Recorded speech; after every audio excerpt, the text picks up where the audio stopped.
किसान भाइयों, हमारे साथ हैं गुप्तापाड़ा गांव के गोपाल बैरागी जी, जो कि मुख्यतः धान की खेती करते हैं और साथ ही पशुपालन, मुर्गी पालन वगैरह भी करते हैं। गोपाल जी, स्वागत है आपका कार्यक्रम में। नमस्कार। गोपाल जी, देखिए, धान की खेती जो है पहले अंडमान में बहुत ज़्यादा होता था, लेकिन आजकल बहुत सारे लोग इससे पीछे हट गए हैं। लेकिन आप पिछले 20 सालों से धान की खेती में लगे हुए हैं, क्या कारण है इसका? जी सर, जैसा कि ये धान हम लोग करते हैं, खाने में टेस्टी है, अगल बगल लोगों का चाहिए भी हम लोग देते हैं। जब पूछते हैं कि धान है तो हम लोग देते हैं, इसको खाना भी बहुत टेस्ट लगते हैं। अच्छा, तो इसलिए बराबर 20 साल से आप ये 20 साल से करते हैं और ये शॉर्ट टाइम का है। अच्छा, कौन सी वैरायटी आप करते हैं? MTU 1010। MTU 1010, ये वैरायटी आपको कहाँ से मिली थी? ये एग्रीकल्चर से ही दिया था और केरी वाला ने, दोनों ही दिया था। तो हम लोग जो पसंद करके जो अच्छा लगा, इसी को ही हम लोग चॉइस करके करते हैं। और हर साल इसके लिए आप बीज अलग से रख लेते हैं और उसी को करते जाते हैं। चलिए, तो बहुत अच्छी बात है। अच्छा, इस बार धान की खेती कैसे हुई आप लोगों की? ये साल धान की खेती बहुत ही अच्छा हुआ। तो धान ऑलरेडी काट के मलाई वलाई कर दिया, अभी सुखाना है। अच्छा, पूरा खेत कट गया जी। अच्छा, कुछ अगल आसपास में मेरा गांव वाला जो है उनका है अभी काटने बाकी। तो जैसे कि ये आपने कहा कि ये जो MTU 1010 जो है 120 चार महीने का जी जो फसल है जी, तो ये आप लोग मतलब जून जुलाई में बराबर डाल देते हैं जी, उसमें कोई देरी नहीं होती? नहीं।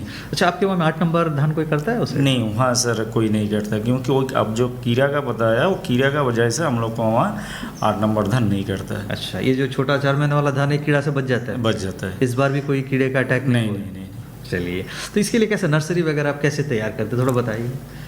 ये जो है, पहला मानसून जब आता बारिश का, तब हम लोग क्या करते, धान को लेके वो बीज जो निकाल नर्सरी करने के लिए रात को पहले उसको झाड़ के उड़ा के भिगा देते पानी में। फिर दूसरा दिन उसको ऊपर उठा के पानी झरने का बाद में वो धान को थोड़ा गर्मी पैदा होने के लिए उसको एक जगह फिर रख देते। रखने के बाद एक दिन के बाद में जब दिखते उसका मुंह फटता है, तो और थोड़ा वो ज़्यादा गर्म होने से भी वो मुंह ज़्यादा नहीं फटेगा। तो पानी में भिगा करके फिर दोबारा उनको ढक के रख देता है। तो बोले से 3 दिन, टोटल 3 दिन में उसका चारा मुंह आ जाता है। तो हम लोग नर्सरी बना के उसमें छीट देते हैं। चलिए, तो ये जो 120 दिन का जो धान है, तो उसमें चारा कितने दिनों का आप लोग निकालते हैं? वो छीटने के बाद में हम लोग का हिसाब करता है 15 से 20 डेज के अंदर में वो चारा निकाल के फिर हम लोग पेड़ी में जो है लेके हम लोग गाड़ देते हैं। चलिए, तो गाड़ने का टाइम कैसे करते हैं गोपाल जी? आप लोग थोड़ा लाइन में डालने की कोशिश करते हैं या कैसे करते हैं? नहीं, हम लोग जो है 1-2 करी एकदम धागा पकड़ के, जैसा 20 सेंटीमीटर दूरी में स्क्वायर टाइप में तो गाड़ता ही है। या तो बाकी सब तो नहीं कर सकते उस तरह, बाकी जो है हम लोग लाइन से ही ऐसा गाड़ देते हैं, अंदाजा में करते हैं। हाँ जी। तो ये जो 1-2 कैरी आप ऐसा क्यों करते हैं बराबर से एकदम? वो हम लोग का माइकल सब बता के गया, तो ये केरी वाला भी सर कभी भी जाके बताता कि ऐसा मेंटेनेंस करने में, खाद देने में अच्छा रहेगा, उसका घास निकालने में अच्छा रहेगा। तो इसके लिए करते हैं। और बाकी तो जो है थोड़ा हल्का हल्का देख के करता है, सब तो नहीं कर सकता है, उतना लेबर चार्ज बहुत ज़्यादा आ जाता है। अच्छा, तो जैसे यहाँ पे जैसे आपने कहा कि आप जो जल्दी धान कर देते हैं तो कीड़े बीमारी थोड़ा सा कम हो जाता है, लेकिन घास फूस पूरा निकलता होगा, खरपतवार? हाँ, खरपतवार थोड़ा निकलता है, वो हम लोग जिसमें थोड़ा ज़्यादा निकलता है वो देख के निकाल देता है जी।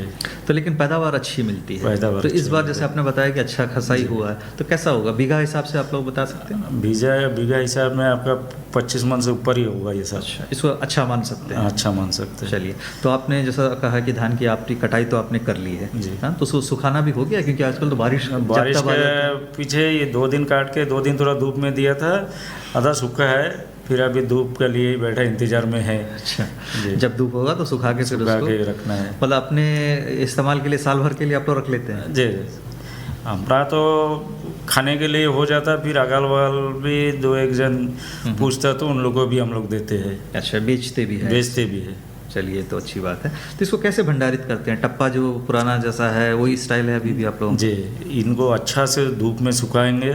सुखाने के बाद उसके जो मॉइस्चर जो देखने का हम लोगों को तो आता था, थोड़ा पैर से रगड़ के फिर मुंह में डाल के देखते हैं कि हाँ पूरा करकरापन आ गया, तब हम लोग टप्पा में डालते हैं। अच्छा, टप्पा में कुछ नीम पत्ती वगैरह कुछ डालते हैं? जरूर, नीम पत्ती, वो निचिंदा पत्ती बोलता है, ये डाल के फिर आम पत्ती भी डाल देते हैं, डाल के फिर ऊपर में फिर दोबारा बस्ता, वो आपका ये जूट का बस्ता जो है, वो जूट का बस्ता डाल के फिर उसको ढक देते हैं। अच्छा, तो बीच बीच में उसको कैसा नीचे से निकालने के लिए नीचे से करते हैं, ऊपर से निकालते हैं? नहीं, ऊपर से, ऊपर ढक्कन जैसा बना देते हैं, उसी से निकालते हैं? उसी से निकाल देते हैं। अच्छा, तो ये जैसा साल भर रहता है ये, तो बीच बीच में उसको कुछ देखभाल देखते हैं कि अंदर कुछ लगा है? बीजा का धान जो है वो दिखना पड़ता है थोड़ा, बीच में ऐसा 6 महीने के बाद एक बार धूप लगा के हम लोग रख देते हैं। ऐसा खाने वाला जो है वो तो जरूरी नहीं है।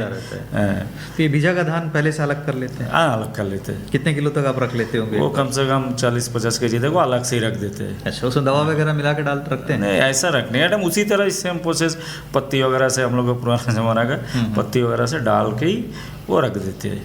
तो अगला साल जब आप इस्तेमाल करते हैं तो पहले थोड़ा देखते हैं उसमें, मतलब कैसा है वो, ठीक ठाक है नहीं है? वो बीच में एक बार निकाल के धूप में देते हैं, इसलिए वो सेफ्टी है, हम लोग जानते हैं। थोड़ा कपूर भी थोड़ा डाल देता है तो कीड़ा नहीं आएगा। अच्छा, तो इस तरह अपना मेंटेन करते हैं। और करीब करीब आपने जैसा बताया कि MTU 1010 20 साल से आप इसको अपने पास रखे हुए हैं और अभी भी इसी की खेती आप करते हैं। पुआल वगैरह इससे निकलता है अच्छा से? पुआल हम लोग पावर टिलर से ही काटने के बाद में मलाई कर लेते हैं, कलाई करके उसको झाड़ के छोड़ देते हैं। तो इन साल जैसा है, ये हम लोग KVK के स्वामीनाथन सर खुद ले जाके पुआल लेके आ गया। अच्छा, क्योंकि पुआल का भी डिमांड है आजकल, वो भी नहीं मिलता है। मशरूम करने में बहुत सारी चीज़ों के लिए पुआल की ज़रूरत होती है। तो दूसरे लोग भी आपसे खरीदने आते होंगे? नहीं, दूसरे लोग भी आते हैं, लेकिन ये सब यहाँ का कैरी वाला है कि KVK के सर बुलाया, मतलब ठीक है लेके जाइए। चलिए, अच्छी बात है। तो आपने कहा कि आपके पास जानवर वगैरह भी हैं? जी। तो कितने हैं? गाय पाला है आपने? जी। कितना है आपको? 4 है।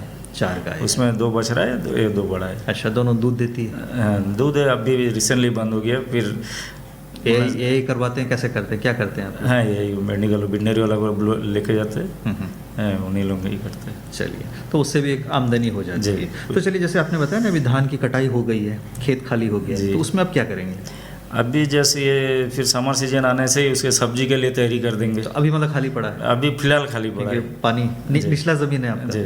अच्छा, समर सीजन मतलब कब, कौन से महीने से शुरू करेंगे? अभी आपका जनवरी से शुरू हो जाएगा। अच्छा, जनवरी तक खाली रहेगा? ओहो, तो उसमें मतलब जानवर चरेंगे जैसे भी? जानवर चरेगा। तो इसमें मक्का वगैरह डालने का कभी कोशिश किया आपने? हाँ, हम तो हर साल मक्का करते हैं। अच्छा, इस साल भी डाला है? नहीं, इस साल अभी समर सीजन में हम लोग का दबा जमीन है, अभी तो धान हुआ। यहाँ नहीं डालेंगे, समर में ही डालेंगे। मक्का भी उसी टाइम करेंगे। और सब्जी भी करते हैं? क्या सारी सब्जियाँ करते हैं? सब्जी जैसे भिंडी, लोबिया, फिर आपका 2-1 केरी दाल भी कर देते हैं। हाँ, मैं वही पूछने जा रहा था, दाल तो छींट सकते हैं? दाल भी कर देते हैं। कौन सा दाल करते हैं? मूंग? ये मूंग डालते हैं, और जयबांग्ला बोल के हम लोग का एक दाल है, लोबिया प्रजाति है। अच्छा, उनको उसको यूज करता है। तो उसमें तो बहुत ज़्यादा मेहनत की भी ज़रूरत नहीं, उसके ज़्यादा मेहनत नहीं है। एक बार हाल चला के थोड़ा छीट के रख देगा, बस वो एकदम लास्ट में जब निकालने के बाद पकेगा, पकने के बाद ही उसको खाली निकालना है। चलिए, इतना ही है।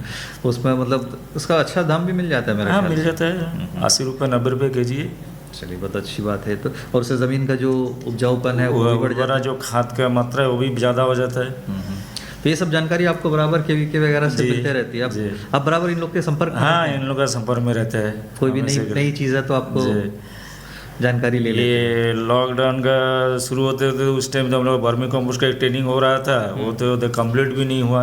इतना में ये हम लोग का दुर्भाग्य है कि ये मौसम आ गया कोरोना का, इसमें वो ट्रेनिंग में पूरा नहीं हो पाया। चलिए, वो तो खैर ट्रेनिंग आपको फिर मिल जाएगी। तो ये जो महामारी का जो दौर था, इसमें आप लोगों का कैसा चला? खेती बाड़ी जो था आप लोग बराबर उसमें लगे रहे? और अपना अपना सेफ्टी के डिस्टेंस मेंटेनेंस करके अपना अपना चला है, काम किया है।